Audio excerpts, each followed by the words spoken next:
ನಮ್ಮ ಬೆಂಗಳೂರಿಗೆ ಸ್ವಾಗತ. ನಾನು ಭಾವನಾ. ಈಗ ಹೆಡ್ಲೈನ್ಸ್.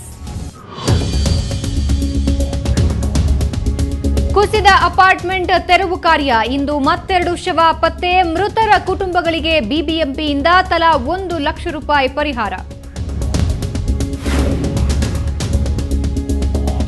ಪ್ರಯಾಣಿಕರ ಜೊತೆ ಕಿರಿಕ್ ಮಾಡಿಕೊಂಡ. ಆಟೋದಲ್ಲಿ ಬಿಟ್ಟು ಹೋಗಿದ್ದ 20,000 ಬಳಸಿಕೊಂಡ. ಕಂಪ್ಲೇಂಟ್ ಕೊಟ್ಟ ಬಳಿಕ ಹಣ ಮರಳಿಸಿ ಬಚಾವಾದ.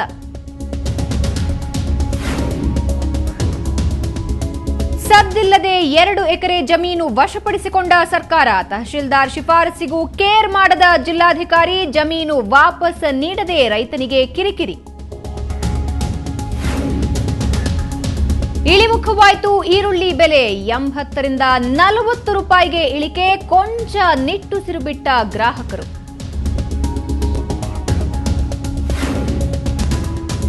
ಸಿಲಿಕಾನ್ ಸಿಟಿಯಲ್ಲಿ ರಾಖಿ ಹಬ್ಬದ ಸಡಗರ. ಶಿವಣ್ಣನಿಗೆ ಬಂಗಾರದ ರಾಖಿ ಕಟ್ಟಿದ ರಾಧಿಕಾ. ಚಾಮರಾಜಪೇಟೆಯಲ್ಲಿ ಗಮನ ಸೆಳೆದ ಬೃಹತ್ ರಾಖಿ.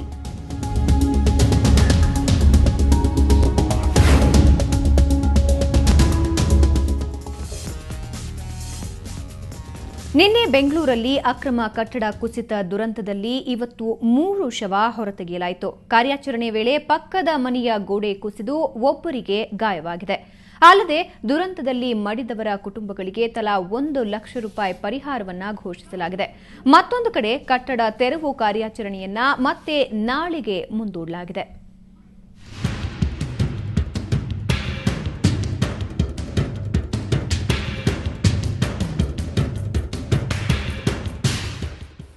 ಬೆಂಗಳೂರಿನ ಸೋಮೇಶ್ವರ ನಗರದಲ್ಲಿ ನಡೆದ ಕಟ್ಟಡ ದುರಂತದ ಅವಶೇಷಗಳ ತೆರವು ಕಾರ್ಯಾಚರಣೆ ಇವತ್ತು ಭರದಿಂದ ನಡೆಯಿತು. ಮುಂಜಾನೆಯೇ ಅಗ್ನಿಶಾಮಕ ಸಿಬ್ಬಂದಿಯೊಂದಿಗೆ ಪಾಲಿಕೆ ಅಧಿಕಾರಿಗಳು ತೆರವು ಕಾರ್ಯಾಚರಣೆಗೆ ಇಳಿದಿದ್ರು. ಆದರೆ ಮುಂಜಾಗ್ರತಾ ಕ್ರಮ ಕೈಗೊಳ್ಳದೆ ಕಾರ್ಯಾಚರಣೆಗಿಳಿದ್ರಿಂದ ಪಕ್ಕದ ಮನೆ ಮೇಲೆ ಗೋಡೆಯೊಂದು ಬಿದ್ದು ಸ್ಥಳೀಯರೊಬ್ಬರು ಗಾಯಗೊಂಡರು. ತೆರವು ಕಾರ್ಯಾಚರಣೆಗಿಳಿದ ಸಿಬ್ಬಂದಿ ಇವತ್ತು 2 ಶವಗಳನ್ನು ಪತ್ತೆ ಹಚ್ಚಿದ್ದಾರೆ.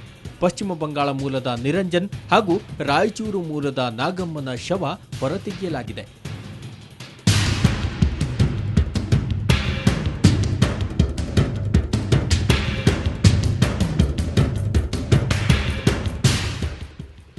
ನಿನ್ನೆ ಪಾಸ್ವಾನ್ ಎಂಬಾತನ ಶವವನ್ನ ಹೊರತೆಗೆಯಲಾಗಿತ್ತು. ಇದುವರೆಗೂ ಒಟ್ಟು 3 ಕಾರ್ಮಿಕರ ಶವ ಹೊರತೆಗೆದಂತಾಗಿದೆ. ಆದರೆ ಇನ್ನೂ ಕೆಲವು ಶವಗಳು ಅವಶೇಷಗಳಡಿ ಸಿಲುಕಿವೆ ಅಂತ ಸ್ಥಳೀಯರು ಶಂಕೆ ವ್ಯಕ್ತಪಡಿಸಿದ್ದಾರೆ. ಇನ್ನು ಅಮ್ಮನನ್ನ ಕಳೆದುಕೊಂಡ ರಾಯಚೂರು ಜಿಲ್ಲೆ ಮಾನ್ವಿಯ 3 ಮಕ್ಕಳ ರೋದನೆ ಮನಕಲುಕುವಂತಿತ್ತು.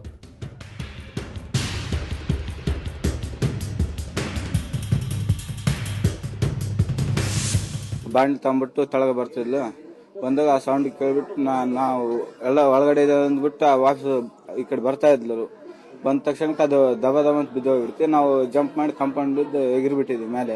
ಮೇಲೆ ಎಗಿರ್ಬಿಟ್ಟು ನಾವು ಇದು ಒಂದು ಕೇಸ್ ಹಾಕಿ ಹಿಂದೆ ಕುಯ್ಗ ಕಿರ್ಚಾಡಿದ್ವಲ್ಲ, ಕಿರ್ಚಾಡ್ಬಿಟ್ಟು ಹಂಗ ಬಿಚ್ಚೋಗ್ಬಿಟ್ಟಿದ್ವಿ. 3 ಇದೀವಿ. ಆಲ್ರೆಡಿ ನಮ್ಮಪ್ಪ ತಿರ್ಕೊಂಡಿದ್ದಾರೆ. ಇನ್ನು ಸದ್ಯ ನಮ್ಮ ಮುಂಜಾನೆಯಿಂದಲೇ ಅಗ್ನಿಶಾಮಕ ಸಿಬ್ಬಂದಿ ಕಾರ್ಯಾಚರಣೆಗಿಳಿದಿದ್ರೂ ಕಟ್ಟಡ ಕುಸಿಯುತ್ತಿರುವುದರಿಂದ ಕಾರ್ಯಾಚರಣೆಗೆ ಅಡಚಣೆಯಾಗುತ್ತಿದೆ. ಇನ್ನು ತೆರವು ಕಾರ್ಯಾಚರಣೆಯಿಂದಾಗಿ ಸಂಪೂರ್ಣ ಕಟ್ಟಡ ವಾಲಿಕೊಂಡಿದೆ. ಹೀಗಾಗಿ ಸ್ಥಳೀಯರಲ್ಲಿ ಭೀತಿ ಮನೆ ಮಾಡಿದೆ.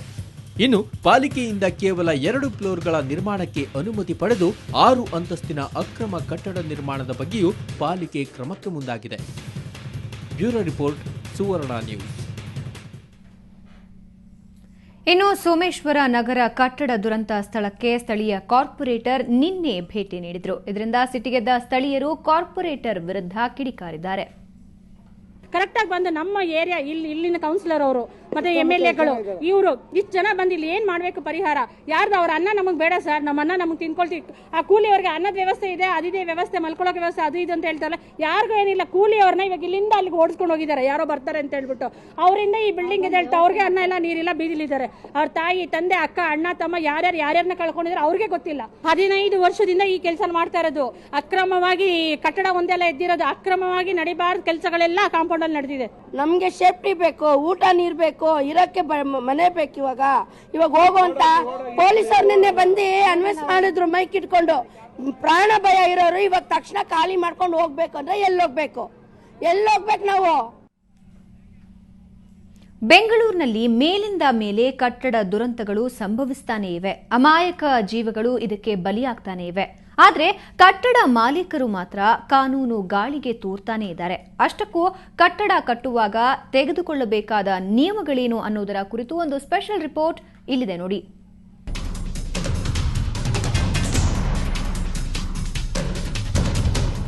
ಸಿಲಿಕಾನ್ ಸಿಟಿ ಬೆಂಗಳೂರಲ್ಲಿ ಕಳೆದ 3 ತಿಂಗಳಲ್ಲಿ 3 ಕಟ್ಟಡ ದುರಂತಗಳು ಸಂಭವಿಸಿವೆ.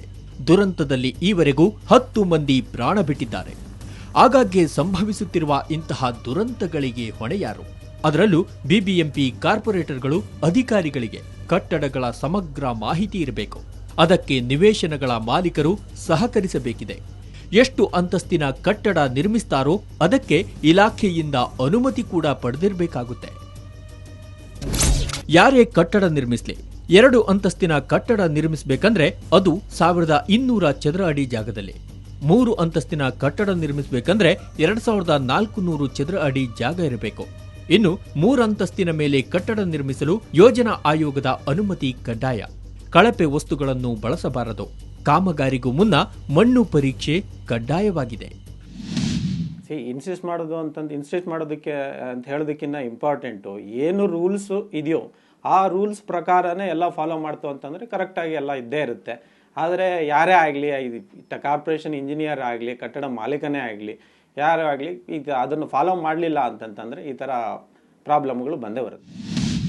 ಆದರೆ ಕೆಲವರು ಕಾನೂನು ಗಾಳಿಗೆ ತೂರಿ ಬೇಕಾಬಿಟ್ಟಿಯಾಗಿ ಕಟ್ಟಡ ನಿರ್ಮಿಸ್ತಾರೆ. ಇಂತಹ ಕಟ್ಟಡಗಳಿಗೆ ಅಮಾಯಕ ಜೀವಗಳು ಬಲಿಯಾಗ್ತಿವೆ. ಇನ್ನಾದರೂ ಕಟ್ಟಡ ಕಟ್ಟೋರು ಮುನ್ನೆಚ್ಚರಿಕೆ ವಹಿಸಬೇಕಿದೆ. ಬೆಂಗಳೂರಿನಿಂದ ಕ್ಯಾಮರಾಮನ್ ಯುಗಂಧರ್ ಜೊತೆ ಪಿ ಮಧುಸೂದನ್, ಸುವರ್ಣ ನ್ಯೂಸ್. ಬೆಂಗಳೂರಲ್ಲಿ ಆಟೋ ಡ್ರೈವರ್ಸ್ ಕರದಲ್ಲಿಗೆ ಬರಲ್ಲ ಅನ್ನೋ ದೂರು ಸರ್ವೇ ಸಾಮಾನ್ಯ ಅಂತ ಆಟೋ ಡ್ರೈವರ್ಸ್ಗೆ ಈ ಘಟನೆ ನಿಜಕ್ಕೂ ಪಾಠವೇ ಸರಿ. ಹಾಗಾದ್ರೆ ಅಂತಹದ್ದೇನಾಗಿದೆ ಅನ್ನೋದನ್ನ ನಾವು ತೋರಿಸ್ತೀವಿ ನೋಡಿ.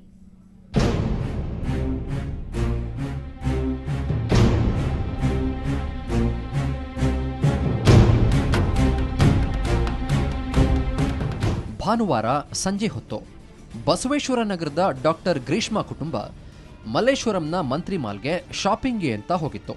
ಅಷ್ಟರಲ್ಲಿ ಮಳೆ ಶುರುವಾಗಿದ್ದರಿಂದ ಅಲ್ಲೇ ಇದ್ದ ಆಟೋವನ್ನ ಕರೆದಿದ್ದಾರೆ. ಆದರೆ ಆತ ಬಾರದೇ ಇದ್ದಾಗ ಹತ್ತಿರದಲ್ಲಿದ್ದ ಟ್ರಾಫಿಕ್ ಪೊಲೀಸ್ ಜೋರು ಮಾಡಿ ಕಳಿಸಿದ್ದಾರೆ.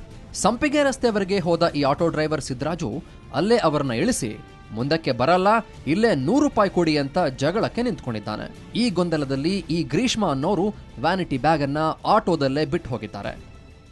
ನಾನು ಅರ್ಧದಲ್ಲೇ ಇಳಿಸ್ಬಿಟ್ಟು ಹೋಗ್ಬಿಟ್ಟು ಆಟೋದಲ್ಲಿ ನಮ್ಮ ಬ್ಯಾಗ್ ಇತ್ತು. ನಾವು ಕಾಲ್ ಮಾಡಿದ್ರು ಅವ್ನು ಫೋನ್ ರಿಸೀವ್ ಮಾಡಲಿಲ್ಲ.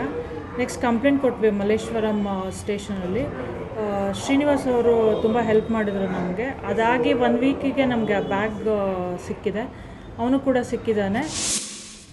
ಆ ವ್ಯಾನಿಟಿ ಬ್ಯಾಗ್ ಅಲ್ಲಿ 40,000 ರೂಪಾಯಿ, 2 ಮೊಬೈಲ್ ಫೋನ್, ಒಂದಷ್ಟು ಕ್ರೆಡಿಟ್ ಕಾರ್ಡ್ಗಳು ಇದ್ವು.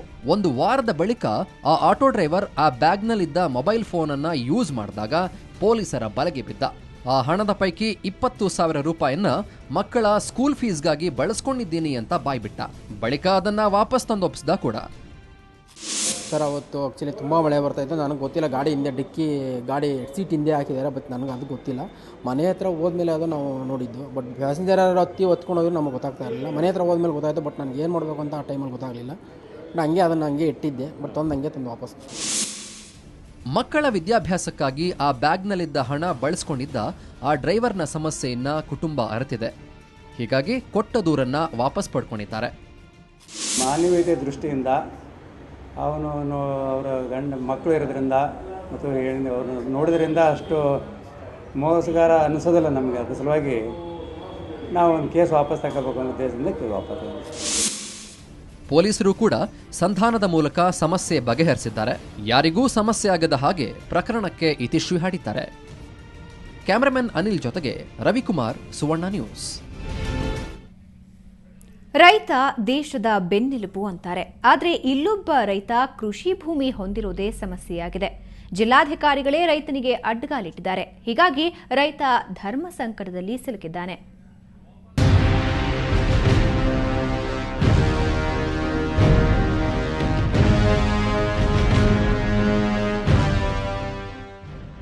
ಸಿಲಿಕಾನ್ ಸಿಟಿ ಬೆಂಗಳೂರು ದಿನೇ ದಿನೇ ಬೆಳೀತಾ ಇದೆ. ಕೃಷಿ ಭೂಮಿ ಕಣ್ಮರೆಯಾಗಿ ಕಟ್ಟಡಗಳು ತಲೆ ಎತ್ತುತ್ತಾ ಇವೆ.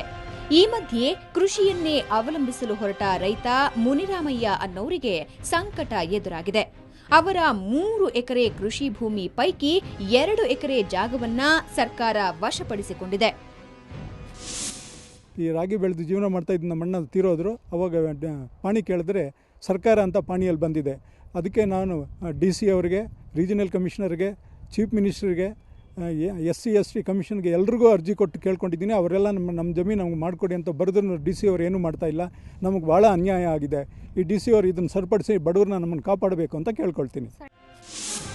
ಅಷ್ಟಕ್ಕೂ ನಗರ ಭೂ ಪರಿಮಿತಿ ಆಕ್ಟ್ ಹಾಗೂ ರೈತನ ನಡುವೆ ಯಾಕಿ ಗುದ್ದಾಟ ಅನ್ನೋದನ್ನ ನೋಡೋದಾದ್ರೆ, ಕಮ್ಮಗೊಂಡನಹಳ್ಳಿ ಸರ್ವೆ ನಂಬರ್ 32ರಲ್ಲಿರುವ ಮುನಿರಾಮಯ್ಯನವರ 2 ಎಕರೆ ಭೂಮಿ ವಶಪಡಿಸಿಕೊಳ್ಳಲು 1987ರಲ್ಲಿ ಸ್ಪೆಷಲ್ DCಯಿಂದ ನೋಟಿಸ್ ನೀಡಲಾಗಿತ್ತು. ಅದಕ್ಕೆ ಮುನಿರಾಮಯ್ಯ ವಿರೋಧಿಸಿದ್ರು. ಈ ಮಧ್ಯೆ ದಿಢೀರಂತ 1985ರಿಂದ ಭೂಮಿ ಪಹಣಿ ತೆಗೆದ್ರೆ ಭೂಮಿಯ 2 ಎಕರೆ ಜಾಗ ಸರ್ಕಾರದ ಸ್ವತ್ತಾಗಿತ್ತು. ಆದರೆ ಮುನಿರಾಮಯ್ಯ ಇವತ್ತಿನವರೆಗೂ ಪರಿಹಾರದ ಹಣ ಪಡೆದಿಲ್ಲ. ಅಲ್ಲದೆ ಈ ಭೂಮಿ ನಂಬಿ ಕುಟುಂಬದಲ್ಲಿ 20 ಮಂದಿ ಇದ್ದಾರೆ. ನಗರ ಭೂ ಪರಿಮಿತಿ ULC ಆಕ್ಟ್ ಪ್ರಕಾರ ಭೂಮಿ ನಂಬಿ 20 ಮಂದಿ ವಾಸವಿದ್ರೆ ಆ ಭೂಮಿಯನ್ನ ರೈತನಿಗೆ ಸರ್ಕಾರ ಹಿಂದಿರುಗಿಸಬಹುದು. ಇದೇ ಶಿಫಾರಸನ್ನ ತಹಶೀಲ್ದಾರ್ ಮಾಡಿದ್ರು. ಆದ್ರೆ ಜಿಲ್ಲಾಧಿಕಾರಿಗಳು ಮಾತ್ರ ಭೂಮಿ ವಾಪಸ್ ಕೊಡ್ತಿಲ್ಲ ಅನ್ನೋದು ಮುನಿರಾಮಯ್ಯನ ಆರೋಪವಾಗಿದೆ. ಒಟ್ಟಾರೆ ತಹಶೀಲ್ದಾರ್ರಿಂದ ಹಸಿರು ನಿಶಾನೆ ಸಿಕ್ಕರೂ ಜಿಲ್ಲಾಧಿಕಾರಿ ಮಾತ್ರ ಮೀನಾಮೇಷ ಮಾಡ್ತಿದ್ದಾರೆ. ಇದರಿಂದ ಮುನಿರಾಮಯ್ಯಗೆ ದಿಕ್ಕೇ ತೋಚದಂತಾಗಿದೆ. ಬೆಂಗಳೂರಿನಿಂದ ಕ್ಯಾಮರಾಮನ್ ವಿನೋದ್ ಜೊತೆ ನಂದಿನಿ, ಸುವರ್ಣ ನ್ಯೂಸ್. ಈಗ ಬ್ರೇಕ್ನ ನಂತರ ನಮ್ಮ ಬೆಂಗಳೂರಿನ ಸುದ್ದಿ ಮತ್ತಷ್ಟು ನಿಮಗೋಸ್ಕರ ಕಾಯ್ತಾ ಇದೆ.